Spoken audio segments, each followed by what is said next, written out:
So good afternoon mga ka-G. For today's video, wala akong magawa at walang ulan ngayon, kaya lumabas ako. Anyway, papasyal ko lang naman kayo ngayon sa New Clark City.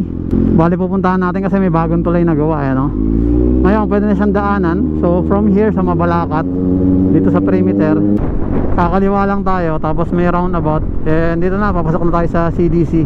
Bali part na ng CDC to, no? Kaya may mga checkpoints na. Dahan-dahan lang din pala kayo dito kasi merong instances na nangyayari, biglang tumatawid ng mga gwardiya. So yan, nakahagip sila, no? Dito naman sa ating kaliwa, kung makikita nyo, yan ang papunta ng airport. So medyo maganda-ganda yung daan, no? Kaso magdahan-dahan lang tayo dahil hindi pa natin kabisado yung daan. Baka mamaya meron ko lang alanganin na bangkingan, mag-overshoot tayo, no? Ayun na, sinasabi ko sa inyong tulay mga ka-G. Napakaganda, oh. Kitang-kita nyo yan. Yan ang dadaanan natin ngayon. Dati na-vlog na to ni Sir Reed. Di bali pumunta sila dyan, pero sarado pa noon, no? Pero ngayon open to public na yan, ha, sa pagkakaalam ko. So yan, dadaanan natin siya ngayon. Tingnan natin kung gaano kaganda. At ang labas niya, ang pagkakaalam ko, pupunta na ng New Clark na mismo, yun sa May Stadium. So hindi ko sure, no? Pero tingnan na lang natin. Let's see. Tsaka napakaganda na ng daan dito, asfaltado na. Yun lang, may mga checkpoints dyan, so kailangan niyang huminto. Dahil minsan may nagmamabilis dito, minsan kagaya ko, diba? Nagagawa natin yan. Pero syempre, sumunod pa rin tayo sa speed limits nila. Depende na lang kung may overtaken kayo. Ay, open to public na nga talaga siya. So punta tayo ng New Clark. Yan, hindi na tayo checkpoint ni Sir. Ayan, ang ganda, oh. Picture muna tayo dito mga ka-G. Oh, ganda. Sheesh. Ayos na, may mga solar panels din pala para dun sa mga ilaw. So sa gabi, mas maganda dumaan dito. Ayos. Dito muna ako dyan. Siyempre magpipicture tayo mga ka-G. Hey, ganda ng tanawin, oh. Grabe man. Woo! Ayos na ayos. So pipicture tayo dyan. Picturean din natin si Siksik. May ginagawa pa rin pala dito, no? So ayan, hinto muna tayo mga ka-G. Picture taking muna, syempre. Wow. Wow.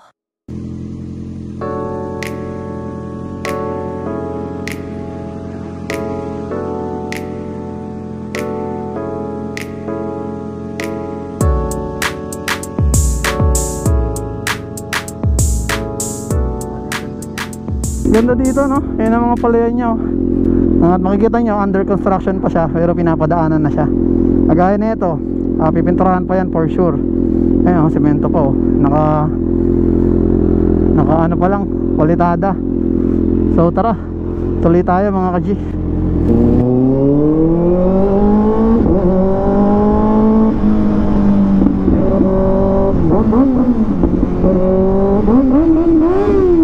Nagpabomba sila. Siyempre magbigyan natin, no? Tamang picture din tayo dun, sa ginagawa nila, Yun lang, medyo mabato pa. So huwag tayo magmabilis mga ka-G. Ay, grabe. Pababa, ang ganda naman dito, oh. Ay, yun lang, hindi pantay-pantay ang daan, maalog. Tapos kung makapansin nyo, yun, pulado pa dun. So hindi pa masyado nalilinis yun, no? Kumbaga, kakasira ko lang sa kanya. Kasi ganyan talaga yung lupa na yan, mamula-mula yan pagka hinukay nyo. Oh, pati dito yung mismong dinadaanan ko ngayon, marami pa siyang buha-buhangin, no? So mag-ingat kayo, huwag kayong magmabilis pagka dumadaan kayo dito. Yung saktong chill ride lang, para na kayo madisgrasya at hindi na kayo mahuli. Sa pagkakaalam ko 60 km/h yung speed limit nila dito, no? Sa buong CDC yan. Kaya sundin na lang natin. Ganda dito, sobrang presko. Kanina, di ba, pawis-pawis ako. So ngayon, medyo maganda yung hangin dito. Kahit medyo tutok yung araw, yung hangin niya, presko talaga. Alata mo magaling ng probinsyang hangin. Ayun na, binubuhusan na nila dun, no? Ayos, no? Ayan, pinupula nila. So ito yata yung magiging bike lane. Ganda, ayos. Pinapaganda na talaga dito sa Clark, tsaka sa New Clark, no? Ito kasi New Clark, di bali ano na to, Tarlac City na to. Ang ganda ng daan, talagang bundok show. Ulo, lalim.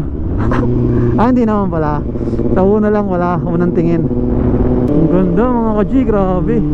Oh, hey, sigurado yung CGC tsaka yung CDC magiging parang ano na yan, Metro Manila style, mga BGC style. Parang nagsambales din pala dito. Parang kang packet din ng Baguio. Ganun ang mga feels niya, no? Anyway, sana tuloy-tuloy lang matapos to para magamit na ng publiko din talaga, no? Malaking ginhawa rin sa amin eh pag pupunta ka ng Tarlac. O kaya syempre kung nagtitipid kami, imbis na mag-expressway kami kaagad, dito muna kami dadaan para TPLEX na ang papasukan namin. Since lalo ngayon nagtaas na yung ating mga expressway, no? Tumaas na yung mga presyo nila. Ang galing. Uy, delikado doon ah. Tinutungkod pa nila. Yun lang din nakakaawa sa nature. Pag ganito nagkakaroon ng development, meron at meron talagang tatamaan at masisira, no? Yan, sorry po Mother Earth. Oh, dito tayo sa gilid. Mga madali tayo. Bilisan natin para baka mamaya madami tayo ng bumabagsak na boto dun eh. Grabe, mahirap pala to ano yan kung sakali magbabike ka, no? Babat taas. Talagang masusubukan ng binti mo rito pag nagbike ka. Sa mga taga Pampanga, Tarlac dyan, yan, no? Open na to mga ka-G. Pwede nyo ng daanan. Ayos yun, no? Nakapark dun sa bilog. Ganoon na lang kaya gawin natin parking natin, no? Sa mga big bikes natin. Kaso parang di yata kakasya to dun. Sasabit to malamang. Tsaka ang hirap niyan ilabas. Yan pa isa dapat nilang pagandahin talaga, no? Drainage system. Para kahit umuulan, hindi magbabaha doon sa mababa na yun. Ganda ng daan, grabe. Napakaluwang to. Di bali 3 lanes to. Mula kanina 3 lanes pa rin. Basta mabilis ang ating pagpunta ng Tarlac. At syempre, nakatipid tayo. Hindi tayo nag-expressway ngayon.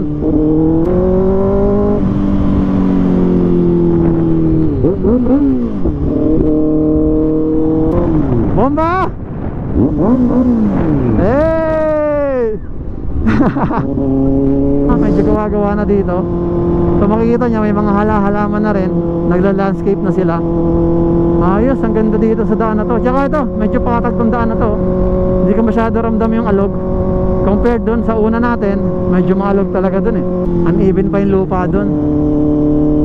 Saan na kaya tayo banda? Oops, slow down. Yan, makikita nyo, no?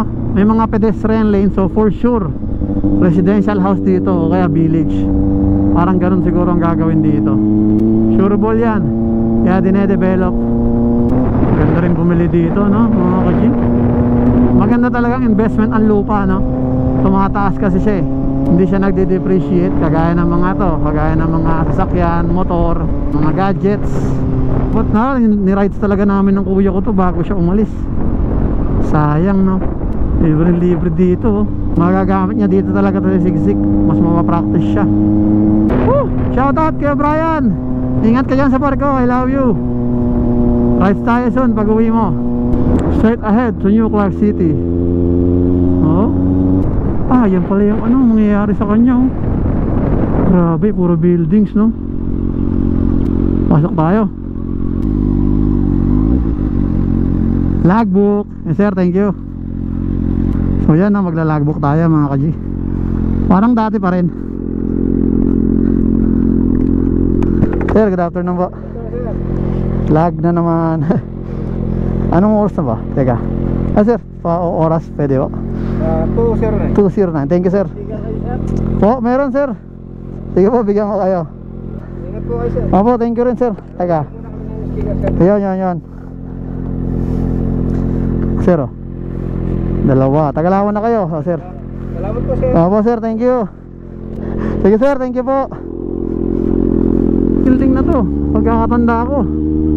Wala pa to. Ngayon meron na, no?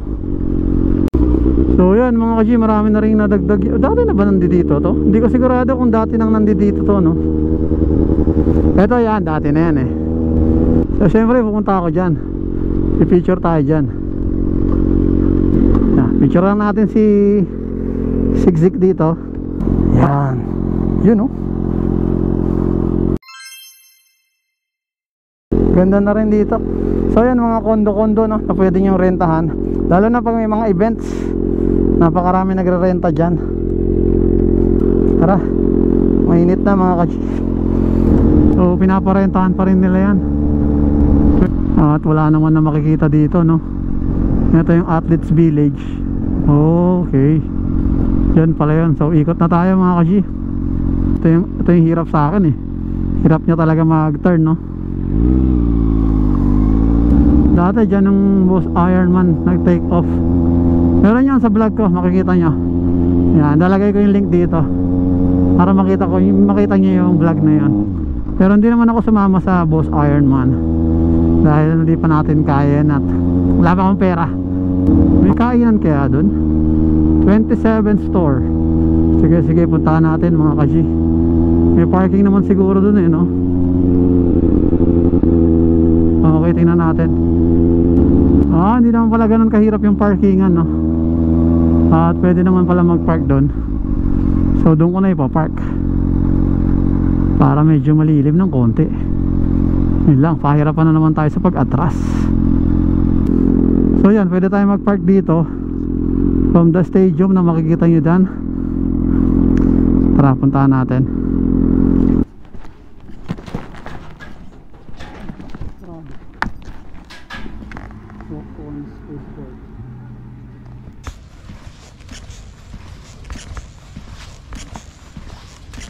So yun mga kaji, magbubukas na pala, no? Kaso may oras lang. Ayan yan, mag-alas 2 na. Alas 2 na pala. Nung naglag ako alas 2 na eh. So yun, magkaipunta ng alas 2, dapat hapon para bukas na sila. Yun na nga mga kaji, uwi na tayo. Pinasyal ko lang kayo sa New Clark na. So makikita nyo, napakaganda niya na, although wala pa masyadong tao dahil hindi pa masyado nadayo.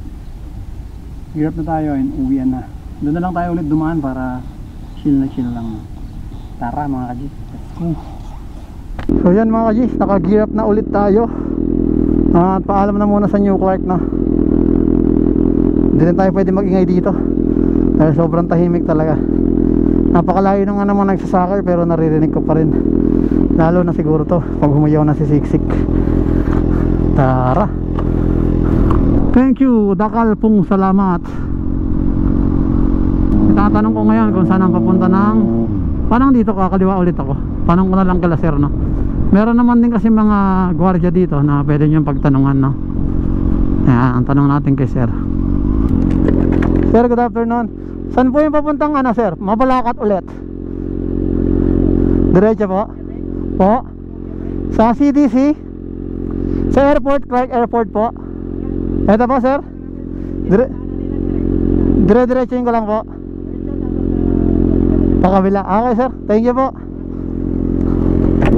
So from entrance ng New Clark City, di bali kumaliwa ako. Then after ko kumaliwa, kumanan ako mga kaji. And sunod, kumaliwa ulit ako. Ito na yung dire-diretso, pabalik na ang ating Clark International Airport.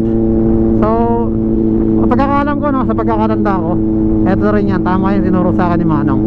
Sabi niya naman, diretso, then kaliwa. Yan, parang nakita ko rin yan kaninang laging paalala pa naglo-long rides kayo, lalo pag big bike yung dala niya, sobrang mainit siya, kaya kailangan may mga pamalit kayo palagi. Kaya ngayon nararamdaman ko na natutuyuan ako, kaya mamaya may dala akong sando. Magsasando ko, tapos sapatong ko pa rin yung long sleeves na suot ko. And for now, pauwi tayo. Ito pa rin ang dadaanan natin, kagaya ng dinaanan kanina. So magiging labas natin yan is yung rotonda ng airport. Pero magsi-CDC muna ako para magkape tayo ng konti. Napakaganda ng New Clark City.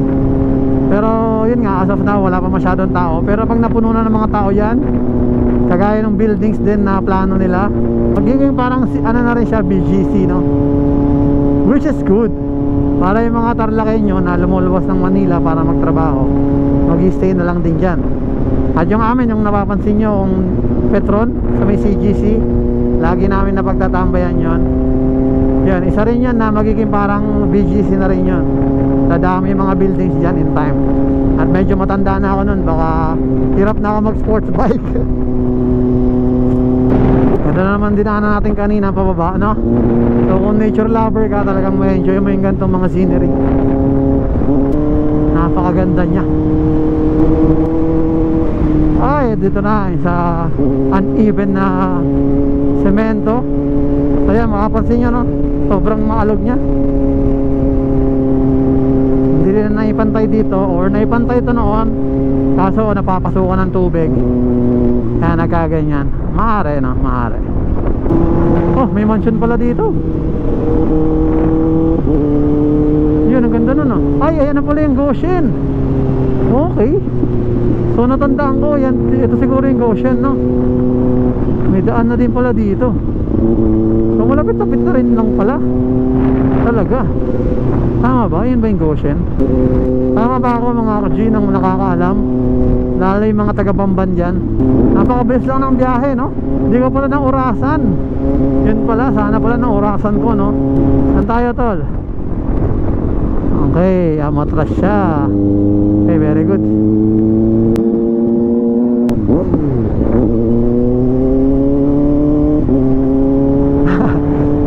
Ang dami nagpapabomba, no? Nakakatawa lang din. Ang dami na din talaga nakakaalam sa mga big bikes.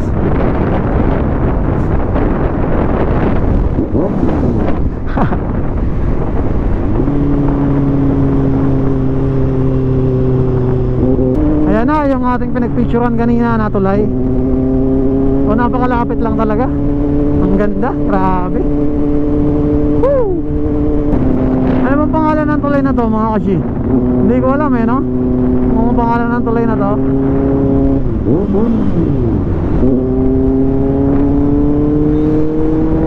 So yan, nagpabomba ulit sila mga tropa natin kanina. Ayan, kitang kita din ng Arayat. Tapos ayan na yung pinagpapasukan natin palagi. Clark, Freeport Zone. Alam ko doon tayo didiretso yun. Pag ito kumanan tayo, diretso natin, mapupunta tayo ng Clark Safari, no? Yan, Clark Airport, dito talaga. So yan mga ka-G, palabas na tayo ng CDC. Diba ito yung Mabalacat Gate, no? For sure magkakaroon din yung New Clark ng ganito, ng parang ganyang gate, no? Na gustong dumaan dito, ang magiging starting point nila yan dun sa Mabalacat City na palengke. Yan, MacArthur Highway na to mga ka-G. Mabalacat City na, no? Malapit na tayo sa bahay.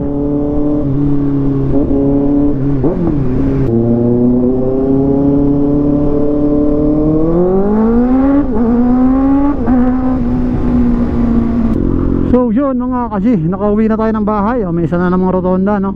Napakaraming rotonda. May maliit, tas may malaki na naman. So yan, maraming salamat sa inyong panonood, no mga ka-G. At buti naman, maganda-ganda yung panahon ngayon. Kaya naka-rides din tayo. Ayos ang gandong panahon, sana tuloy-tuloy na lang muna, no? Para maka-rides ako ng tuloy-tuloy.